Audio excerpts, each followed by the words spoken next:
Hello, everyone, and welcome back to Impact the Child. This is my series called Successful Nursery School Starter Kit. My name is Patricia Mezu, and today I'm going to be talking about purposeful play as a form of learning. So here's a nice girl. I guess she's not really playing, but I just thought she looked pretty. So I just thought, why not put her on my screen for today? So a lot of what I'll be saying is based on some experience. Some of it has been documented online or not. And I want to speak to this concept, which I think is overused, of people saying, oh, what we're missing in early childhood education is the power of play. Play is important, play is essential. But I must ask you a question today. What does play look like in your setting?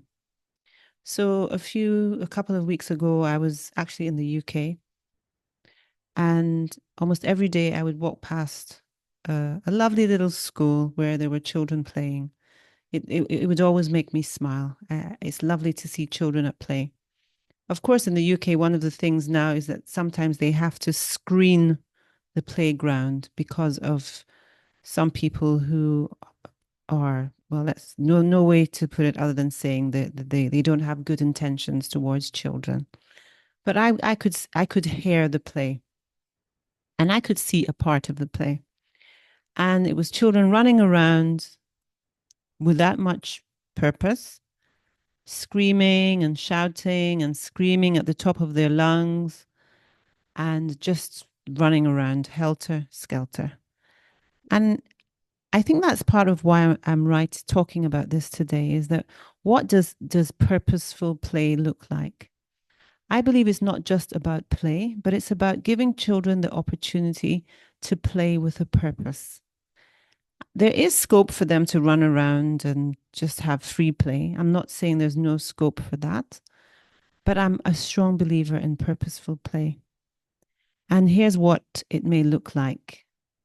All right, this has gone crazy again. I think if anyone knows me, they know that I often struggle with tech, but that's fine. I'm still going on. So in Sub-Saharan Africa and elsewhere, but I'm talking to you if you are working and living in Sub-Saharan Africa or you're serving children of Sub-Saharan African origin. Maybe for birth to 2 years, here's what it might look like. And of course, this is not conclusive. These are just quick samples. You can do your own research. I'm sure you're competent. So if it's for the infant and toddlers, the younger children, what about working with textures? So in incorporating a sensorial experience where they get to touch sand, clay, or fabrics. Simple stacking games using indigenous objects or rhythmic activities with traditional music. So again, um, there's a lot of music and movement that would be linked to this. Children 2 to 5 years of age, preschoolers, or a little bit older than the infants and toddlers. Dramatic play based on our own customs or the customs of wherever it is that you live. And remember the power that I've mentioned before of your own local stories. Children can reenact those stories. Sorting and categorizing activities using plants or seeds that are native to your own country. So again, that's not just about play, it's about incorporating language and even number. Simple counting games using culturally relevant objects for the older children, 5 years plus. And there's so much out there. They can participate in purposeful play that includes cooperative games. Remember all those games that you played hopefully as a child? Please remember them and incorporate them. Use your local languages and dialects. Problem solve using what's available to you in your own context. create art projects inspired by African folklore and art. That's a form of play. I'm always quick to reference cultural context and to think about what I've already just mentioned, traditional games, traditional sports, storytelling, oral traditions, local crafts. Reach out to older people in your community, the grandmas, the great grandmas, the grandparents, the fathers, the great grandfathers. Go back and ask those questions. What did you do as a child? And let's not lose all of that wealth of information. Think about the environmental awareness. Think about your own local ecosystem. Think about your own natural resources. And use things that link to sustainable practice. Play always incorporates social and emotional learning. So think about how the play can be cooperative, how it can, for example, combat what may be stories of trauma in your environment.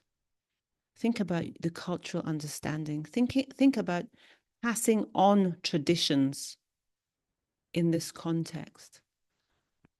Cognitive skills can be learned through play.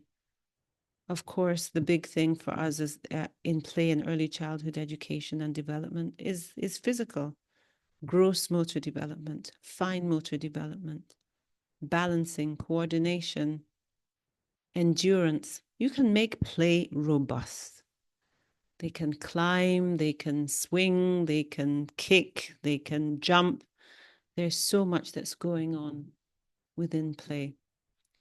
And I'm going to mention last but not least is how are we implementing? So with purposeful play, I would say it stands alongside free play, and educators, caregivers, whoever is supporting the children, they can guide play.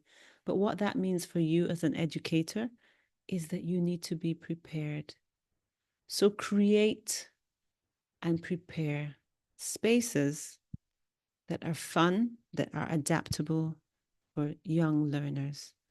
And have a look at how the children actually interact within those environments. Observe, are they bored? Are they intrigued? Are they interested? Did they walk away inquisitive, laughing, asking questions? And keep observing and observing again and building and planning to serve the children in your community. So I will sign off by saying, let the children play purposefully. You can, of course, email me.